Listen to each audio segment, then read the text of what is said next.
हर एक सांस जो हम ले रहे हैं, हर एक सांस जो हम छोड़ रहे हैं, अपनी स्वाभाविक सांसों के साथ एक हो जाएं।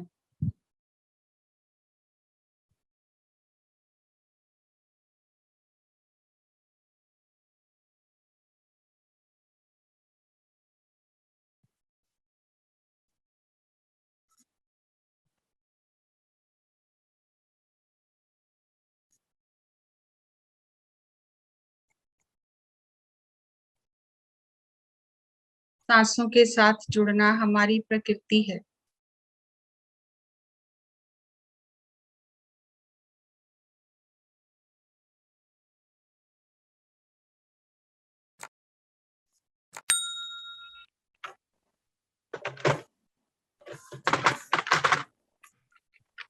आती हुई सांस और जाती हुई सांस।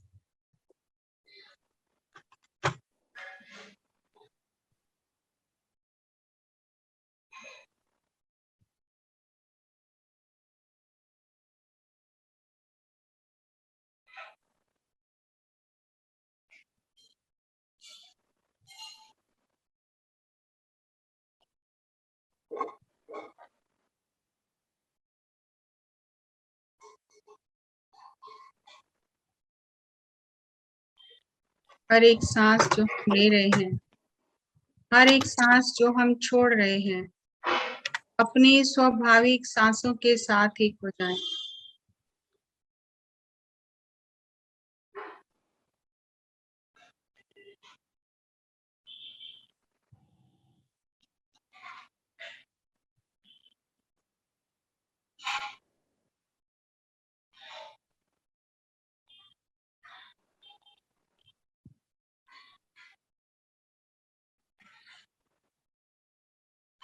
मधुर संगीत के साथ सांसों के साथ एक हो जाएंगे।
कुछ साउंड आ रही है शकुंतला जी बीच में।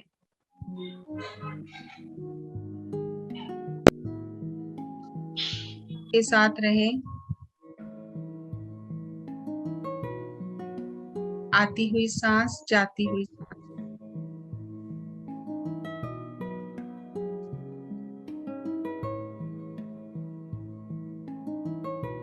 अभी ठीक है।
सांसों के साथ रहे, आती हुई सांस और जाती हुई सांस।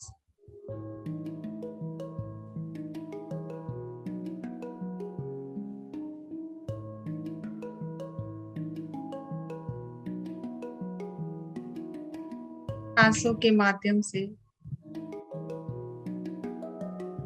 अंतर यात्रा कर रहे हैं। स्वयं के भीतर की यात्रा, स्वयं को जानने की यात्रा, स्वयं को खोजने की यात्रा।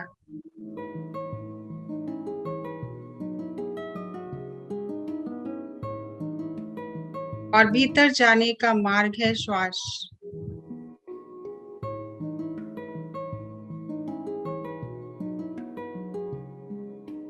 आती हुई सांस, जाती हुई सांस।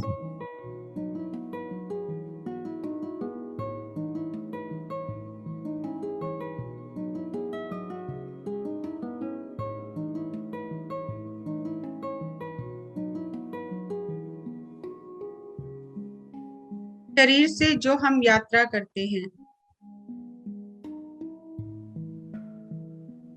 वो यात्रा हमें भीतर लेकर नहीं जा सकती।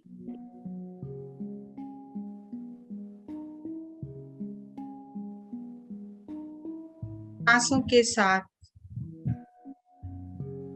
हम अपने भीतर की यात्रा कर सकते हैं। सभी तीर्थों से बड़ा हमारे भीतर एक आत्म तीर्थ है। ने अपने आत्म तीर्थ में स्नान कर लिया, जो अपने आत्म तीर्थ के पास पहुंच गया, जो अपने आत्म तीर्थ में जाकर बैठ गया, फिर और कोई यात्रा करने की जरूरत नहीं। सब यात्राएं समाप्त हो गई। यहाँ तक धरती पर आने की यात्रा भी समाप्त हो गई। जब तक हम अपने अंदर के आत्म तीर्थ की खोज ना कर लें, तब तक हम इस यात्रा पर चलते ही रहते हैं।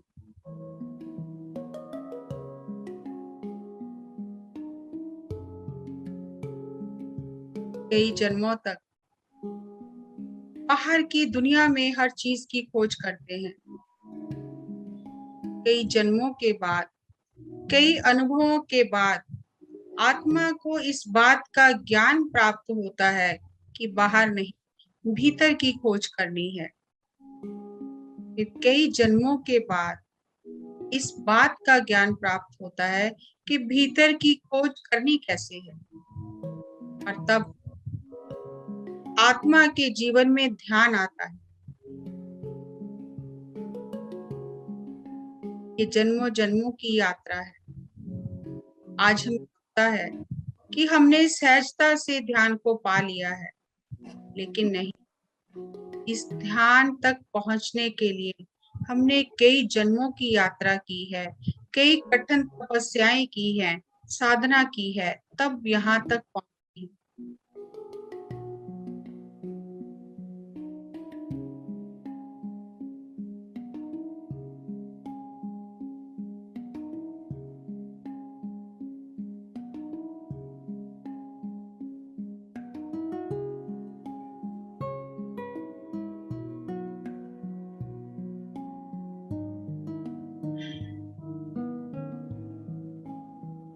जिसके जीवन में ध्यान आ जाता है, वो आत्मा अपनी यात्रा के अंतिम पड़ाव में पहुंच जाती है।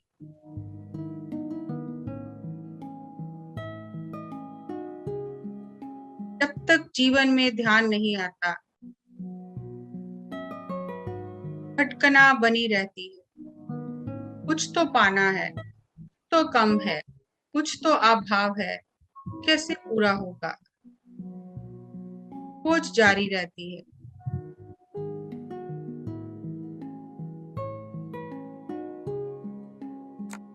ध्यान जीवन में आ जाता है तो ठहराव आ जाता है। यही तो पाना था, यही तो चाहिए था। और फिर अंतर यात्रा की शुरुआत होती है।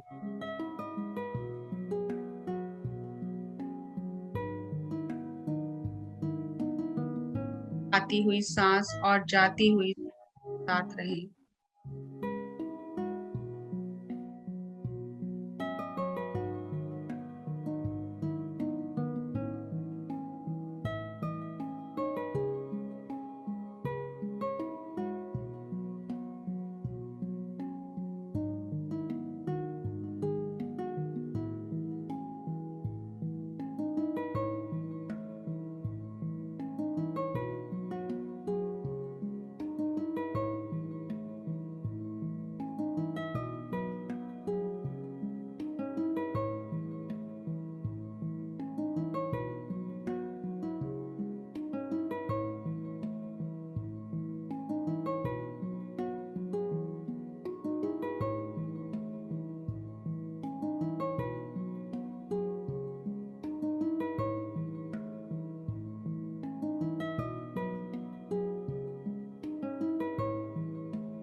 लास्ट 10 मिनट सांसों के साथ रहें। सांस जाती हुई सांस,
आखिरी 1 मिनट सांसों की, आती हुई सांस, जाती हुई सांस।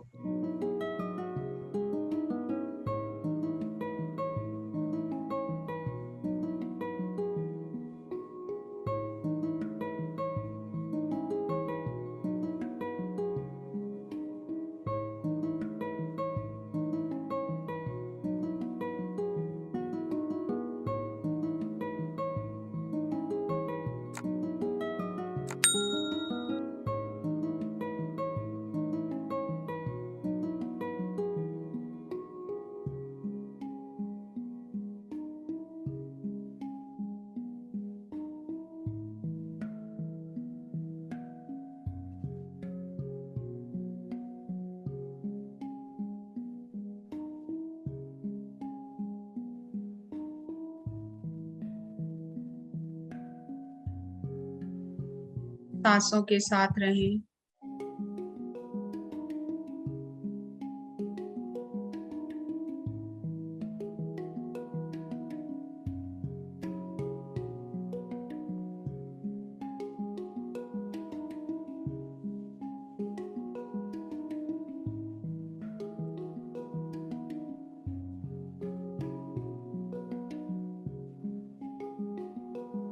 Last 30 seconds.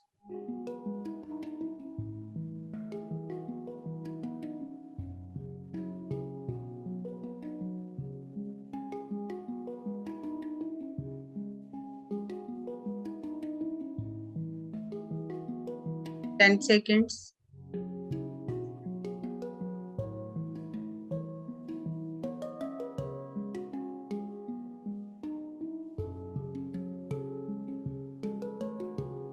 9, 8, 7, 6, 5, 4, 3, 2, 1। धीरे धीरे अपने हाथों को खोलकर अपनी आंखों पर रखिए 5 सेकंड के लिए। 5, 4, 3, 2, 1, 0। अपनी हथेलियों के बीच में ही अपनी आंखें खोलकर ध्यान से बाहर आ जाएं। Take your time. Give a big clap for meditation. Thank you madam, thank you. सभी एक बार अपने आप के लिए और इस सुंदर ध्यान के लिए और मैडम जी के लिए क्लैपिंग करेंगे।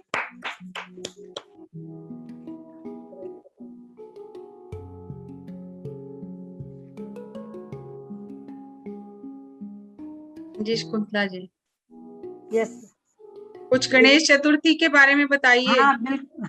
अच्छा, 1 मिनट रुकिए, म्यूजिक बंद कर दूं। मैडम 3 बजे शुरू होती है सुबह।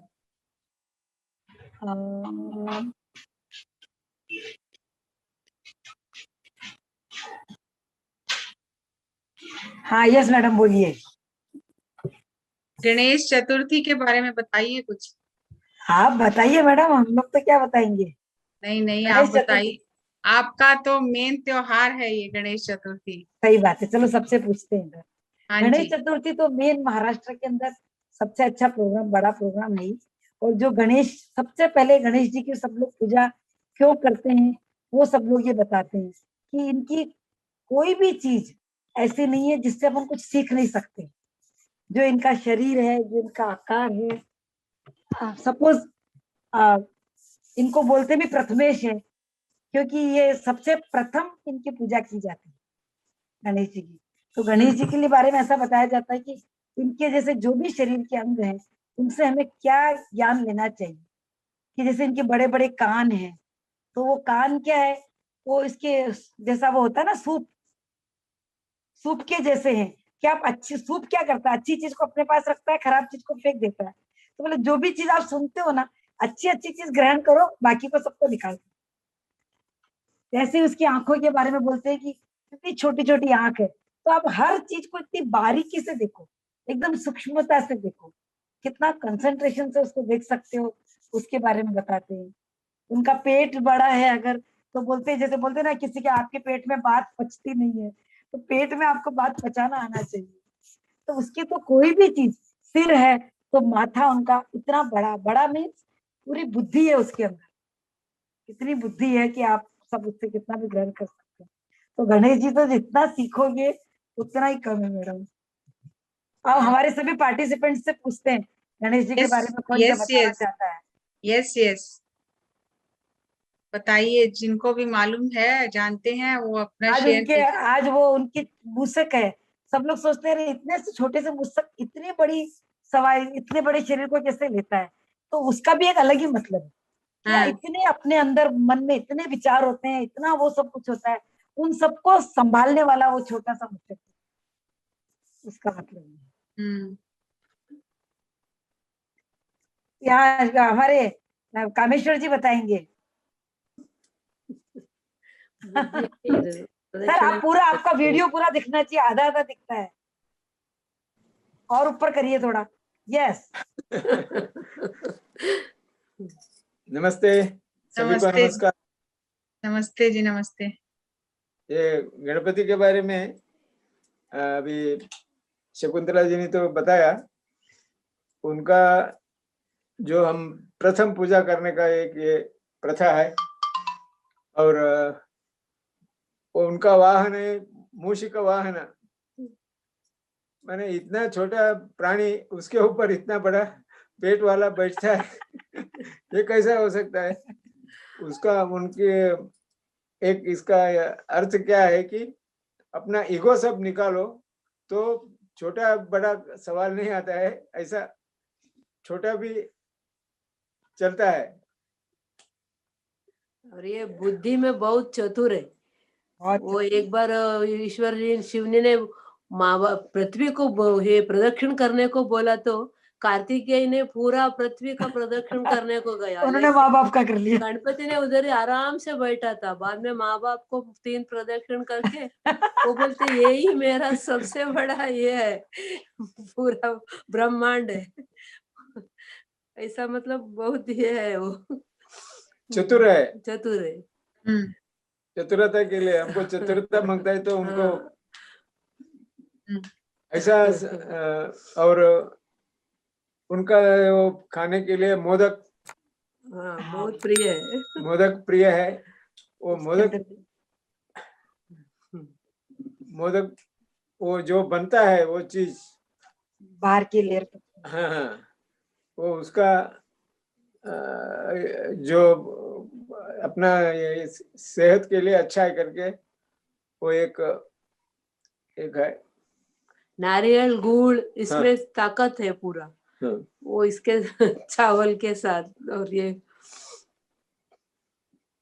अब आजकल तो बहुत दुकान में तो अलग अलग तरीके से बनाते हैं, लेकिन वो मोदक बनाने का एक ये अलग है। हाँ, वो चावल के आटे का जो बाहर का लेयर होगा और अंदर गुड़ और खोपरा और सब चीज भरते हैं। गेहूं का आटा से भी बनता है, अलग अलग टाइप किसी से भी बनता है।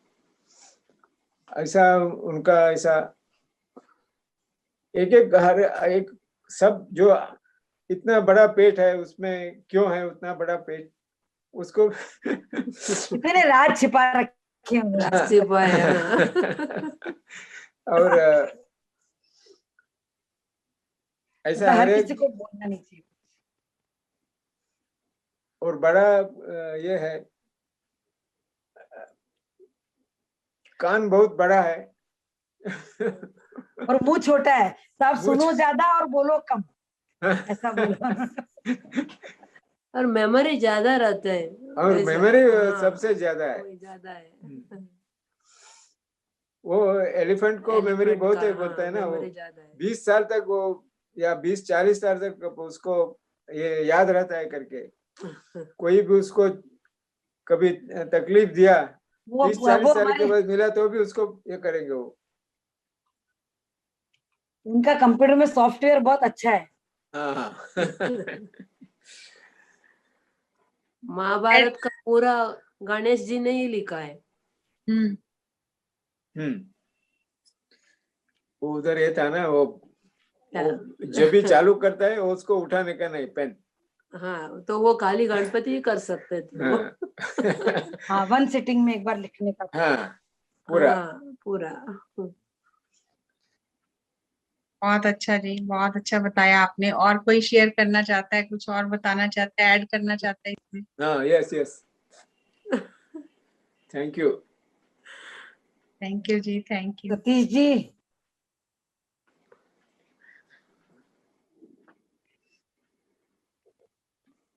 सतीश जी कुछ बोलिए।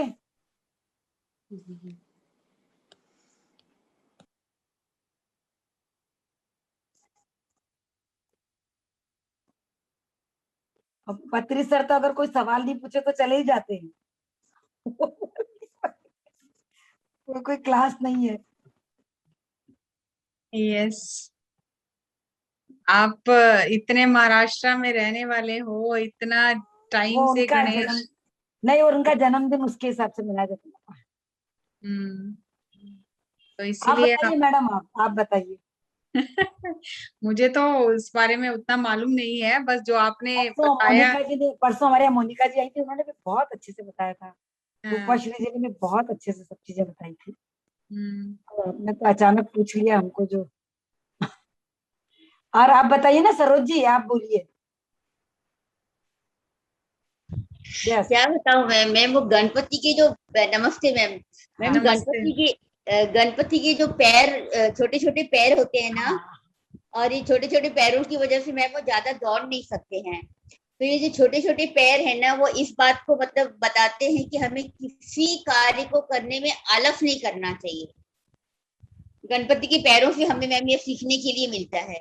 हम्म, और उनकी आंखें जो है मैडम बहुत सूक्ष्म, छोटी छोटी हैं, इसीलिए एकदम सूक्ष्म दृष्टि का उनसे हमें ज्ञान मिलता है। हम्म, तो मतलब इससे हमें सीख मिलती है कि इंसान को भी अपनी दृष्टि जो है बहुत ही सूक्ष्म रखनी चाहिए। तो आज और हमारा हर एक सब्जेक्ट भी जैसी दृष्टि वैसी सृष्टि है। दृष्टि है, हाँ। और हर एक बात की मैडम तो दोस्त को ना हमें चेक करके आगे बढ़ना चाहिए। और उनके हाथ में जो मोदक है, वो मोदक जो है तत्व ज्ञान का प्रतीक है। बिल्कुल, अंदर ज्ञान और और मैं वो लंबोदर है, उनका लंबोदर मतलब जो भी बातें हैं वे अपने उदर मतलब पेट, अपने उदर में वे समा लेते हैं। तो ऐसे मैडम बहुत सारी उनकी विशेषताएं हैं। Thank you madam, thank you, आपने बहुत अच्छे से बताया। क्योंकि थैंक यू। तो हम जो त्योहार मनाते हैं, जो करते हैं, तो हमें उसका पता भी होना चाहिए, मीनिंग भी पता होना चाहिए यस मैम। कि हम किस लिए करते हैं, क्यों करते हैं। तो थोड़ा सा और आगे चलते हैं। जैसी दृष्टि वैसी सृष्टि, दृष्टि। यस जैसा यस देखना मैम। चाहते हैं वैसा ही दिखाई देता है। Yes ma'am. हाँ। और ओशो जी का प्रवचन है इस पे, कि गणेश चतुर्थी पे।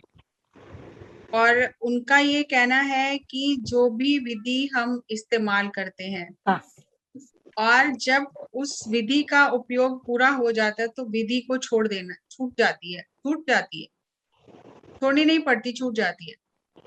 तो जो गणेश चतुर्थी का पर्व है, वो इस बात का प्रतीक है कि आप इतने शौक से, इतने प्यार से, पैसा लगा के बहुत महोत्सव मनाते हैं, उनकी प्रस्थापना करते हैं, घर में स्थापना करते हैं, और खूब उत्सव मनाते हैं। और उसके बाद जब समय आता है तो उसका विसर्जन कर देते हैं। तो बाहर के लोगों को, जो लोग इस बात को नहीं जानते, उनको समझ नहीं आती कि विसर्जन क्यों किया।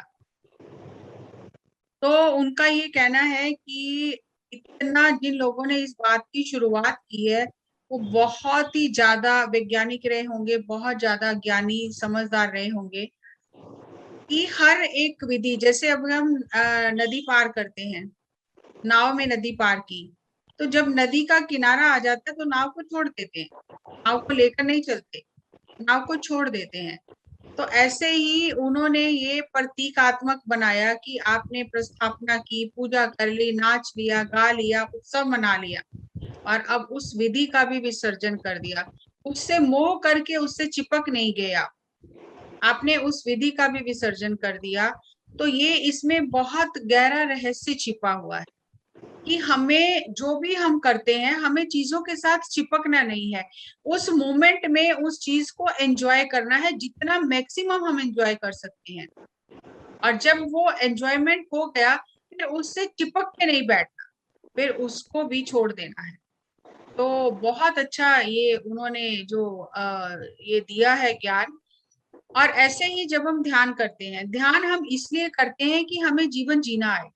हमें जीवन जीना नहीं आ रहा, हम जीवन में वो सब भूलें कर रहे हैं, हमें कुछ पता नहीं है ऊर्जा विज्ञान क्या है, कैसे बोलना है, कैसे सोचना है, कैसे खाना है, कुछ भी पता नहीं, लेकिन हम जी रहे हैं। तो ध्यान हमें जीने का विज्ञान बताता है। ध्यान हमें वो दृष्टि देता है जिससे हमारी सृष्टि बदल जाए। ये तो पहले भी रहे थे, खा भी रहे थे, सब कुछ कर रहे थे, लेकिन दुखी थे। अभी भी वही सब कर रहे हैं, लेकिन अभी बहुत खुश हैं, हर मोमेंट को एंजॉय कर रहे हैं। तो क्या बदला है? कुछ तो बदला नहीं, वही लोग हैं आसपास, वही सब परिस्थितियां हैं, वही सब हम हैं, वही सब कुछ हम सुबह से लेकर रात तक कर रहे हैं। तो बदला क्या है? सिर्फ दृष्टि बदली है, और दृष्टि बदलने से सारी सृष्टि बदल गई है। हम हर चीज को समझ पा रहे हैं, हम हर चीज को एंजॉय कर पा रहे हैं, और हम उन चीजों की गहराई को समझ पा रहे हैं। तो जैसी हमारी दृष्टि होती है वैसी ही सृष्टि हम बना लेते हैं। अब ये जो हमारी दृष्टि है, ये हमारी ध्यान से दृष्टि जो है वो विस्तृत होती है। हम और ज्यादा गहराई से, जैसे अभी आपने कहा कि छोटी आंखें हैं, तो सूक्ष्म दृष्टि है कि ऊपर ऊपर से नहीं देखते, केवल वो सूक्ष्म दृष्टि से देखते हैं, गहराई से देखते हैं, और फिर तब फैसला करते हैं। लेकिन अगर हम ऊपर ऊपर से ही देखेंगे तो ऊपर ऊपर से कुछ भी चीजें साफ नहीं दिखाई देंगी। तो इसलिए दृष्टि हमारी जो है वो स्वच्छ होनी चाहिए, पवित्र होनी चाहिए, शुद्ध होनी चाहिए, सूक्ष्म होनी चाहिए, तब हम उन चीजों को समझ पाएंगे। लेकिन अगर हमारी दृष्टि ही ठीक नहीं है, सब कुछ गड़बड़ हो जाए, तो सृष्टि भी वैसी ही बनेगी। तो उसके लिए हमें क्या करना है कि हम दो तरह के दृष्टिकोण में रहते हैं, और उसी तरह से हमारे जीवन में हर चीज बनती है, बिगड़ती है।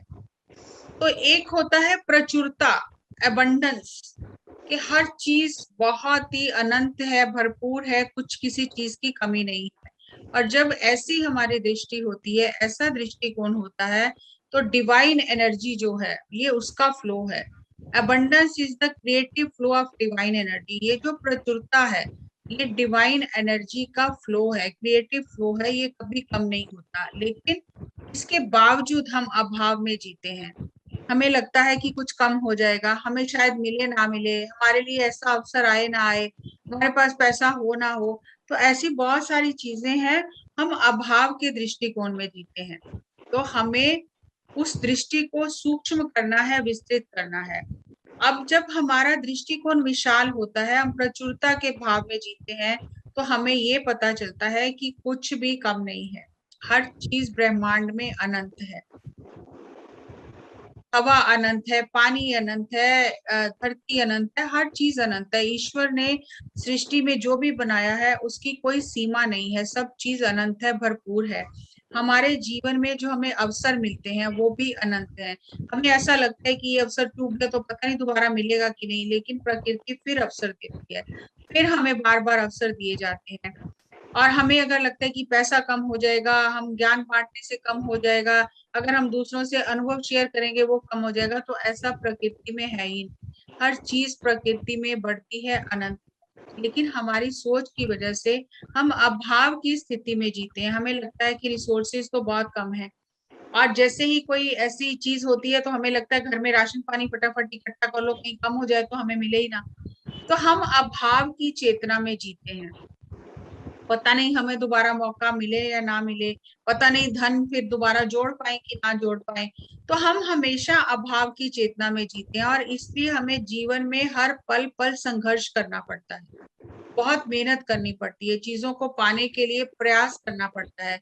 लेकिन जो लोग प्रचुरता की चेतना में जीते हैं कि हर चीज अनंत है, हर चीज बहुत है, मेरे लिए इस ब्रह्मांड में हर चीज समय से मुझे मिलती है और हर चीज बहुत है, तो ऐसी चेतना में रहने से हमें हर चीज समय पर मिलती ही रहती है। क्योंकि हमारी सोच जो है वो सही है, और सोच सही है, हमारी दृष्टि सही है, तो जो भी हमारे जीवन में हम सृष्टि कर रहे हैं वो भी सही होगा।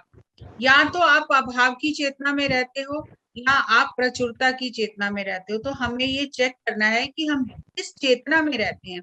ऐसा नहीं है कि एक विचार मुझे आया वो प्रचुरता का और दूसरा विचार अभाव का आ गया तो मतलब मैं दोनों चेतना के बीच में रह रही हूँ, नहीं। जैसे एक स्त्री होती है, या तो वो प्रेग्नेंट होती है या प्रेग्नेंट नहीं होती है, आप ये नहीं कह सकते है भी तो नहीं भी, नहीं। इसी तरह से हम या तो प्रचुरता के दृष्टिकोण से काम कर रहे होते हैं या हमेशा अभाव के दृष्टिकोण में रहते हैं, दोनों चीजें एक साथ नहीं चल सकती। तो हमें ये चेक करना है कि हम किस दृष्टिकोण से जीवन जी रहे हैं।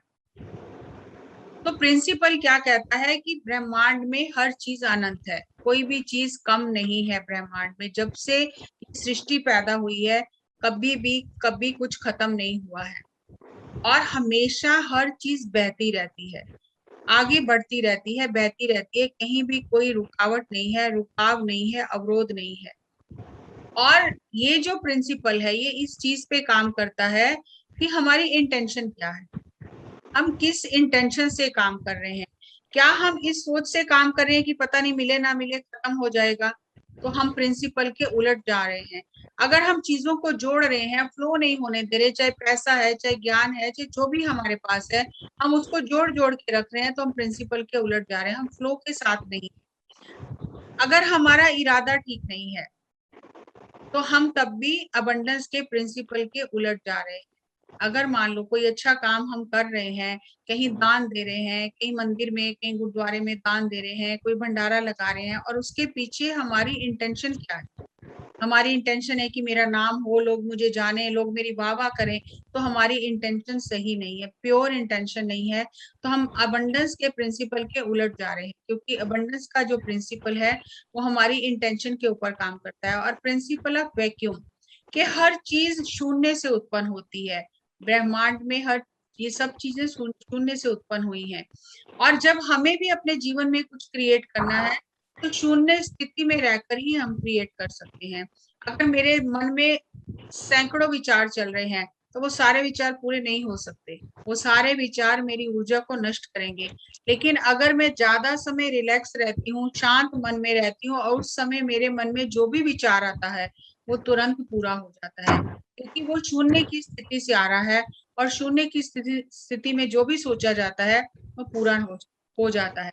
प्रिंसिपल ऑफ फोकस, ध्यान कहाँ है, ध्यान प्रचुरता की ओर है कि अभाव की ओर है, कि कम हो जाएगा, खत्म हो जाएगा, पता नहीं बचेगा नहीं बचेगा, मिलेगा नहीं मिलेगा, तो हमारा फोकस अभी भी अभाव में है, तो हम प्रिंसिपल जो है उसके उलट काम कर रहे हैं। अभी आप देखते हो कि जैसे अभी आपने कोई भी पूजा रखते हैं और वहां पर हम प्रसाद बनाते हैं, तो कभी भी प्रसाद कम नहीं होता, क्योंकि वो अबंडेंस का प्रिंसिपल वहां पे काम करता है। लेकिन घर में जब कोई शादी होती है तो वहां पे चीजें क्यों कम पड़ जाती हैं, क्योंकि हमारी पहले ही सोच होती है कि पूरा हो जाए, इतने लोगों का है, पूरा हो जाए, पूरा हो जाए, कहीं कम ना पड़ जाए, कहीं कम ना पड़ जाए, कहीं हमारी बदनामी ना हो जाए। तो वही होता है, क्योंकि अभाव की सोच से चल रहे हैं तो अभाव ही होता है। लेकिन वही बात जब हम प्रसाद के तौर पे करते हैं तो हमें ये पूरा कॉन्फिडेंस होता है कि सब ठीक हो जाएगा, सब ठीक हो जाएगा, बिल्कुल कम नहीं पड़ेगा। तो जब हम उस सिद्धांत के साथ में चलते हैं तो वाकई में कुछ कम नहीं होता। लेकिन जब हम सिद्धांत के उल्ट चलते हैं तो सब कुछ कम होने लग जाता है। हमारे अंदर के जो बिलीफ सिस्टम है, हमारा जो डीप रूटेड हमारे बिलीफ है, उनके हिसाब से हम ऑटोमेटिकली ऑटो पायलट मोड में चलते हैं, तो अपने आप वो चीजें हमसे होने लग जाती हैं। तो क्योंकि हमारा जो कॉन्शियस माइंड है गेट कीपर की तरह है, हर एक सेल में जो हमारे सेल मेम्ब्रेन है, मिलियंस ऑफ ट्रिलियंस ऑफ जो सेल हैं, तो हर एक सेल मेम्ब्रेन एक गेट कीपर है, और वो गेट कीपर इंफॉर्मेशन को अंदर जाने देना है कि नहीं जाने देना है, वो गेट कीपर का काम है। और जो हमारे बिलीफ सिस्टम है वो उसको ऑपरेट करते हैं। वो जो हम बात सुन रहे हैं वो उसको हमें एक्सेप्ट करना है कि रिजेक्ट करना है, ये हमारे सेल्स का काम होता है, हमारे कॉन्शियस माइंड का काम होता है। जबकि कॉन्शियस माइंड सिर्फ 5% होता है और सब कॉन्शियस माइंड 95% होता है। जैसे आप पिक्चर में देख रहे हो, जो भी थॉट हमारे कॉन्शियस माइंड को क्रॉस करके सब कॉन्शियस में चला जाता है। जहां पर दोनों मिल जाते हैं वो थॉट मैनिफेस्ट होता है। लेकिन जब तक हमारा कॉन्शियस माइंड उस बात को स्वीकार नहीं करता, तब तक वो हमारे सब कॉन्शियस में जाता नहीं है और वो मैनिफेस्ट नहीं होता। मान लो कि आपको किसी ने बोला कि आपके लिए ये ऑयल ठीक है, आप अपना ऑयल चेंज करो तब आप ठीक हो सकते हो। लेकिन आपको लग रहा है कि नहीं, ये सही नहीं है। जब तक आपका कॉन्शियस माइंड कन्विंस नहीं होगा कि हाँ मेरे लिए ये ठीक है, तब तक आप उस चीज को एक्सेप्ट नहीं करोगे। और जैसे ही आप एक्सेप्ट कर लेते हो, आपको कोई 4-5 स्टोरीज बताता है कि उनकी तबीयत खराब थी, उनके साथ ऐसा हो, उन्होंने ऑयल चेंज किया वो ठीक हो गए, उन्होंने किया वो ठीक हो गए, तो आपका कॉन्शियस माइंड कन्विंस हो जाता है कि अच्छा चलो मैं भी ट्राई करके देखता हूँ। तो ये थॉट आपका फिर सबकॉन्शियस में चला जाता है और मैनिफेस्ट होने लग जाता है। आपको भी ऐसा लगता है कि हाँ ऑयल चेंज करने से मेरी हेल्थ ठीक हो रही है। लेकिन जब तक आपका कॉन्शियस माइंड उस चीज को एक्सेप्ट नहीं करता, तब तक उस चीज का अभी आप यूज भी करोगे तो कोई असर नहीं होगा। तो हमारा जो कॉन्शियस माइंड है, इसका बहुत बड़ा रोल है हमारे जीवन को चलाने के लिए। क्योंकि जो चीज कॉन्शियस माइंड से सब कॉन्शियस में चली जाएगी, वो मैनिफेस्ट हो जाएगी। कैसे मैनिफेस्ट होगी, कैसे वो सब चीजें होंगी, ये कॉन्शियस माइंड का काम नहीं है। कॉन्शियस माइंड का काम है कि वो बीज की तरह सब कॉन्शियस में उस थॉट को डाल देना, और सब कॉन्शियस माइंड का काम है उस पर काम करके वैसी ही चीजें, वैसी ही स्थितियां, वैसे ही लोगों को जीवन में आकर्षित करना। लेकिन जब हम इतने पावरफुल हैं, हम जो चाहे वो कर सकते हैं, तो फिर हमारे जीवन में इतने कष्ट क्यों आते हैं? हम इतना अपने पावर को हम जानते क्यों नहीं? हम क्यों इतना दुख झेलते हैं? और क्यों हम हमेशा भगवान से कुछ ना कुछ मांगते रहते हैं? हमें ये भरोसा ही नहीं होता कि हम पावरफुल हैं, क्योंकि हमें बचपन से ही ये चीजें सिखा दी जाती हैं और वही बिलीफ सिस्टम काम करता है। तो 3 चीजें हम बचपन से सीख लेते हैं कि भीख मांगनी है। हम दूसरी तरह से भीख नहीं मांग रहे जैसे दूसरे लोग मांग रहे हैं, लेकिन हम हर बात के लिए ईश्वर से, भगवान से, जिसे भी गुरु मानते हैं उसे भीख मांगते रहते हैं, मेरा ये काम कर दो, मेरा ये काम कर दो, मेरा ये काम कर दो। और बचपन से हम बच्चों को भी यही सिखाते हैं कि तुम ऐसा करो, तुम पास हो जाओगे, तुम भगवान से प्रार्थना करो, तुम भगवान से मांगो, भगवान तुम्हें देगा।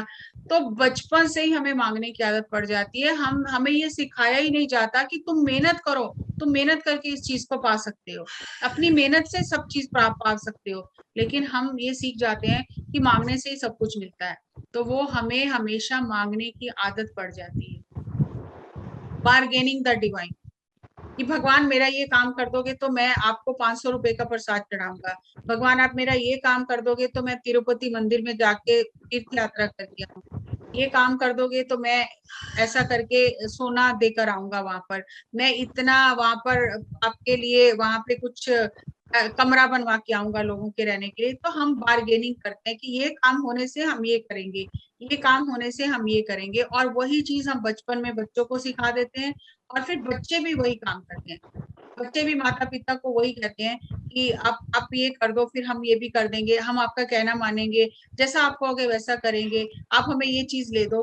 तो वही बात बच्चे भी सीख जाते हैं कि मांगते रहना है हर समय।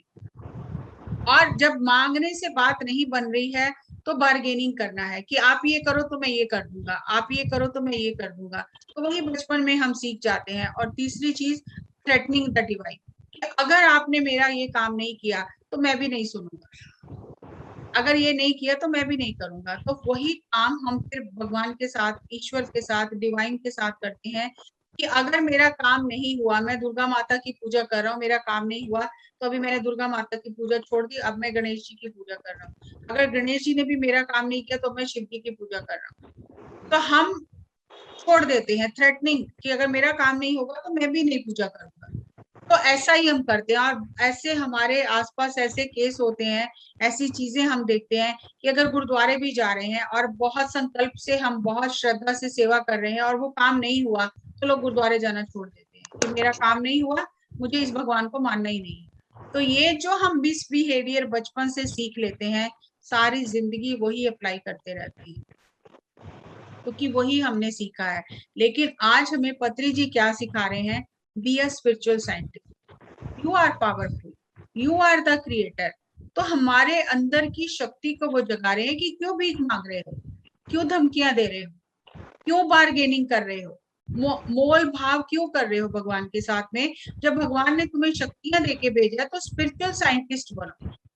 कोई आशीर्वाद मांगने की जरूरत नहीं है, कोई बार्गेनिंग करने की जरूरत नहीं है, कोई थ्रेटनिंग की जरूरत नहीं है। आप खुद मेहनत करो, आप अपने आप को आशीर्वाद दो, जितना चाहे आप अपने आप को आशीर्वाद दो, जितना चाहे अपने आप की ग्रोथ करो, और उन चीजों को आध्यात्मिक दृष्टिकोण से प्रैक्टिस करो। आंखें बंद करके, आंखों पे पट्टी बांध के किसी के पीछे मत चलो।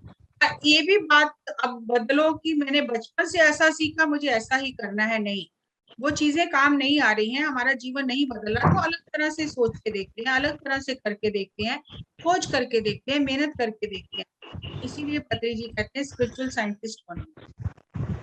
आंखें बंद करके किसी के पीछे मत, खोज करो, समझो क्यों करना है, कैसे करना है, इससे क्या होगा। तो स्पिरिचुअल साइंटिस्ट बनना है हमें, हमें किसी की भक्ति नहीं करनी है, आंखें बंद करके किसी के पीछे नहीं जाना, कोई गॉड फिगर समझ के उसके आगे मांगते नहीं रहना है। हम स्वयं भगवान हैं, तो किससे मांग रहे हैं, क्यों मांग रहे हैं? अपनी शक्ति को जगाएं और ग्रेटिट्यूड में रहें और देना सीखें, कि हम देना भी सीखें। हम मांग तो रहे हैं, मांगते जा रहे हैं, लेकिन देना नहीं सीख रहे हैं।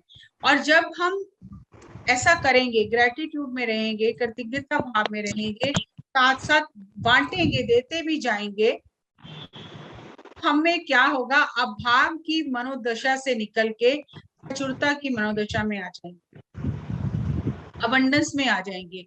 तो हमारा जो अभाव की मनोवृत्ति है वो बदल के अबंडेंस में चली जाएगी, अपने आप हमारे अंदर बदलाव होने लगेगा। हम सौरों से हैप्पीनेस में चले जाएंगे। जो हर समय उदास रहते हैं, दुखी रहते हैं, जब हम अपने आप को एक स्पिरिचुअल साइंटिस्ट बनाएंगे, अपने आप को पावरफुल समझेंगे, ग्रेटिट्यूड में रहेंगे, बांटना शुरू करेंगे, तो हम अपने ही दुखों से, उदासी से बाहर आके खुशियों में चले जाएंगे। पुरानी जो हमारी धारणाएं और मान्यताएं हैं वो बदल जाएंगी और हमारे अंदर सही विवेक, ज्ञान और बुद्धि उत्पन्न होगी। क्यों करना है, इसलिए करना है, इससे मतलब क्या है, इससे होगा क्या, तो हमारे अंदर सही विवेक उत्पन्न होगा और जो कंफ्यूजन है हमारी वो दूर हो जाएगी, हमें क्लैरिटी मिलेगी। हमारे सपने जो हैं फिर वो सपने नहीं रहेंगे, वो हकीकत में बदलने शुरू हो जाएंगे, क्योंकि अब हमारी दृष्टि जो है वो सूक्ष्म हो गई है, विशाल हो गई है, हम चीजों को गहराई से समझ रहे हैं। और जब हम उस तरह की हमारी सोच होगी तो अपने आप हमारी सृष्टि भी बदल।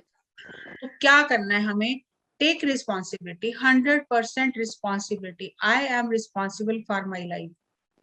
सही प्रार्थना वही है जो हमें खुद से जोड़े, और हमें किसी और की एनर्जीज की जरूरत नहीं है, हमें अपनी ही एनर्जी को इन्वोक करना है। हम सोच रहे हैं कि मास्टर्स की एनर्जी को इन्वोक करें, अपनी एनर्जी के बारे में नहीं जानते, अपनी ताकत के बारे में नहीं जानते, अपने बारे में नहीं जानते, और हम मास्टर्स की एनर्जी को इन्वोक कर रहे हैं। हमें पहले अपनी एनर्जीज को तो बढ़ा ले, अपनी एनर्जीज को तो इन्वोक करें, और उसके लिए एकमात्र साधन है ध्यान।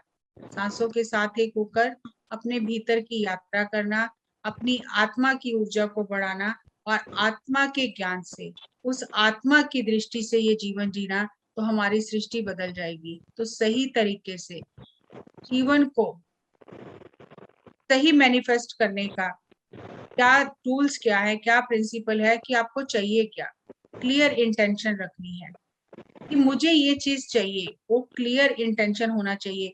ये नहीं कि मुझे ये चाहिए फिर थोड़ी देर बाद नहीं मुझे वो चाहिए, पता नहीं ये होगा कि नहीं होगा, तो कुछ भी नहीं होगा। क्लियर इंटेंशन कि आपको जीवन में चाहिए क्या, और declutter all areas of your life. अपने जीवन में हर एक पहलू को देखें, कहाँ कहाँ हमने कचरा रखा है, अभी भी कहाँ हमने सफाई नहीं की है। अगर हम कोई हमारे पास मांगने के लिए आए और हमें कहे कि मेरे पात्र में कुछ डाल दो, तो हम पहले देखेंगे पात्र साफ है कि नहीं। लेकिन क्या हम अपने घर को, अपने पात्र को साफ कर रहे हैं? जब तक हम अपने आप को, अपने पात्र को साफ नहीं करेंगे, तब तक हम आगे कैसे बढ़ेंगे, हमारे अंदर क्लैरिटी आएगी कैसे? कंफ्यूजन में ही रहेंगे।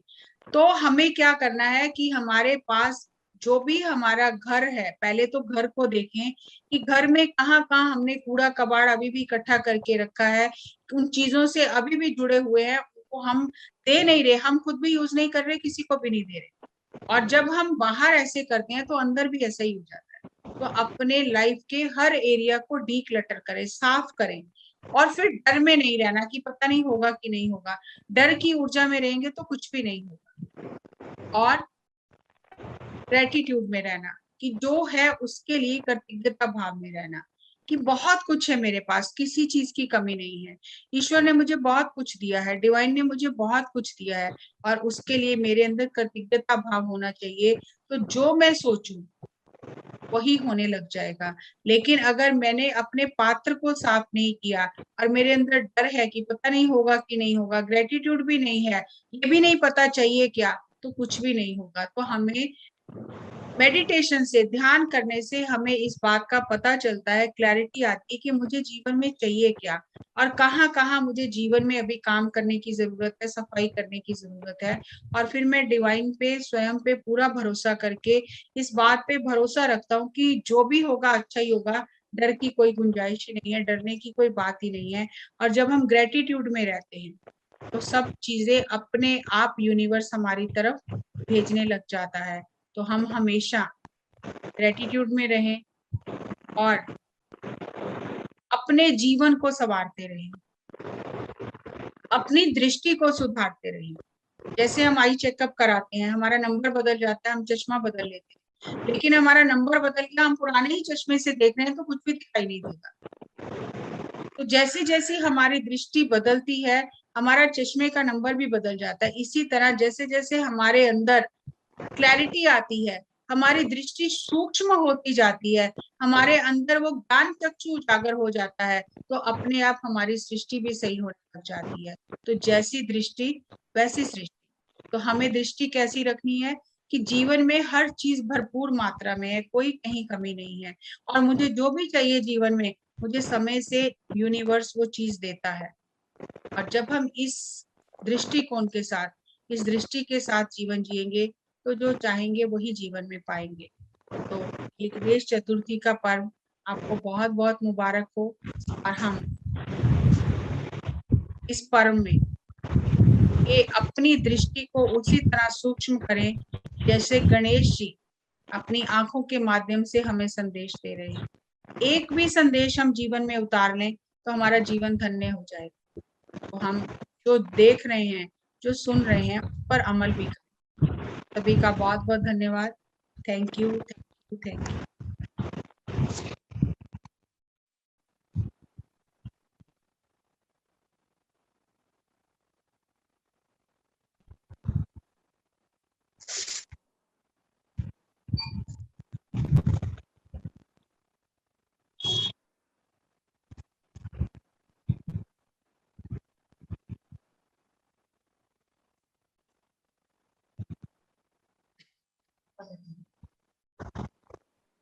यहाँ पे आते हैं। हाँ जी शकुंतला जी।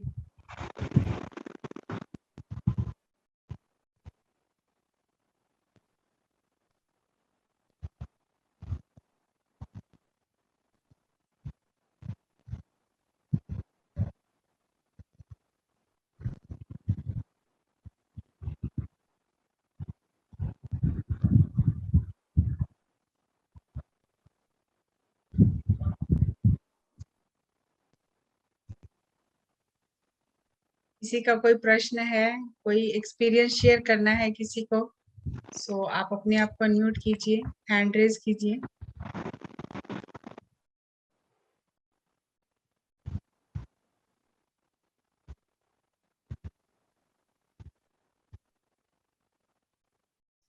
इसमें इतनी नींद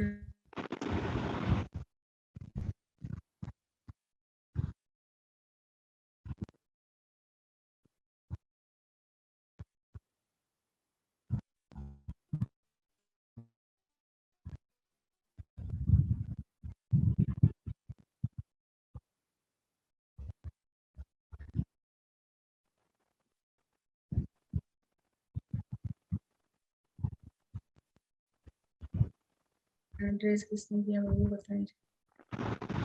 हाँ जी, आप अपने आप को अनम्यूट कीजिए।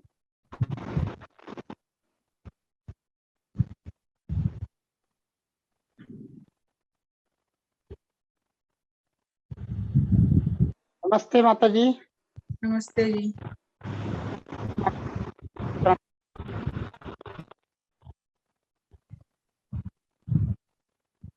आवाज आ रही है क्या? आ रही है, आ रही है। गणेश के बारे में क्या क्या बोलने का?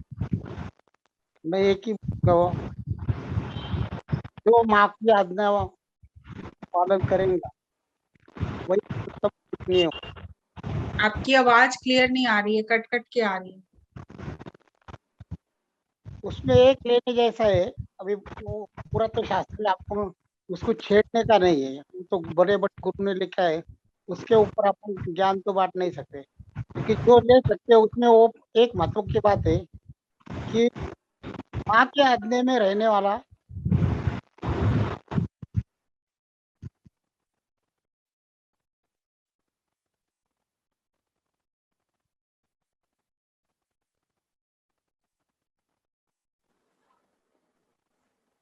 नमस्ते। नमस्कार सर। नमस्कार। ये उधर एक कहावत है, मैंने manure, money is like manure. If it gets collected manure, then it smells. Whereas if you distribute it in a field, it will give very good crop. Like that, money also like that. It Yes. requires to be distributed.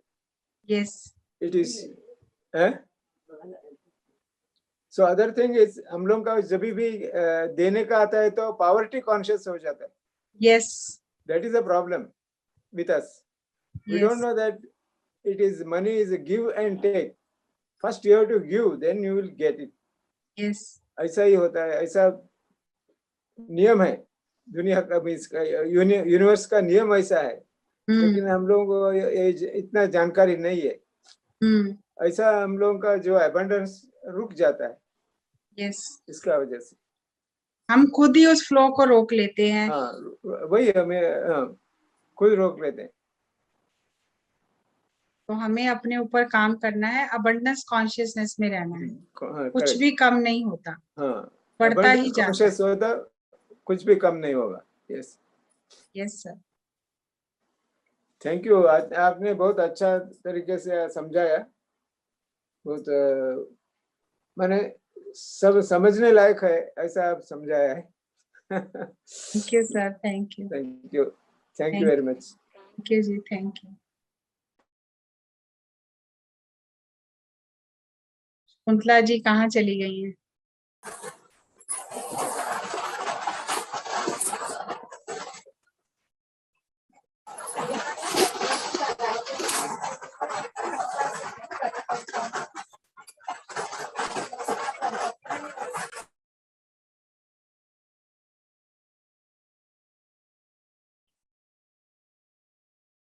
Sir अभी फिर session को close करते हैं। कुंतला जी भी कहाँ गई हैं पता नहीं है, आ नहीं रही है सामने। और कोई हैंड भी रेज नहीं है। नमस्कार मैडम।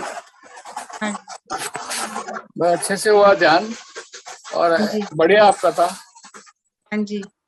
एक्चुअली बस वही, अभी मैडम भी नहीं है, बोलते टाइम निकल रहा है ऐसे। यस। क्या बोले, बात ही नहीं समझ में आती। Yes sir. Thank you sir. सभी को बहुत बहुत शुभकामनाएं गणेश चतुर्थी की। एंजॉय कीजिए, सेलिब्रेट कीजिए। सभी का बहुत बहुत धन्यवाद। मैडम आगे थैंक यू मैडम। शकुंतला आ गई। आप तो बीच में गायब हो जाते हो, हमें आधे में छोड़ के चले जाते हो। मैडम वो कल जाना है ना, तो मेरे को मेरे हस्बैंड ने बुला लिया उधर। अरे वो कहाँ जा रहे हो? सूरत जा रहे हो आप? हाँ सूरत जा रही हूँ। जाके सूरत। हाँ परसों आया तो मैं भी आऊंगा। पत्री जी हाँ आइए। पत्री जी आ रहे, मालूम पड़ा। हाँ हाँ सर, या प्रहलाद जी से बात हो गई क्या मैडम जी? उनका नेटवर्क सही नहीं चल रहा, बहुत कट की आवाज आ रही। अच्छा हेलो। हाँ बोलिए सर। दोनों माता जी को मैं बोला कोटि कोटि नमन। चरण स्पर्श। अभी आ रहा है क्या आवाज? हाँ आ रहा है।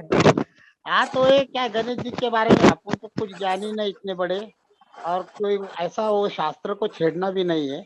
उसमें बात एक लेने की है कि जो बच्चा माँ के आज्ञा का पालन करेगा वही पहला पूजनीय हो जाएगा। पहले 2 भाई रहे, नहीं तो 4 भाई रहे। ये इतना लेने का अपने को सिद्धांत चाहिए बस। थैंक यू, धन्यवाद। थैंक यू जी। Thank you Prahlad ji. फिर सेशन एंड करें मैडम? हाँ जी एंड करिए। और किसी का सवाल? नहीं है और किसी का कोई Thank you, सवाल madam. नहीं है। थैंक यू जी, थैंक यू। हाँ, कल सुबह सतीश अग्रवाल जी का सेशन है 6:30 से 8 बजे, देहरादून वाले। और उसके बाद जो भी होगा बताएंगे। दोपहर को रत्ना पाठक जी का है, रत्ना पटेल जी का है। और रात को डॉक्टर HC जैन सर का है 9:30 से 11 बजे। अच्छा, उनका टाइमिंग चेंज कर। ठीक है मैडम।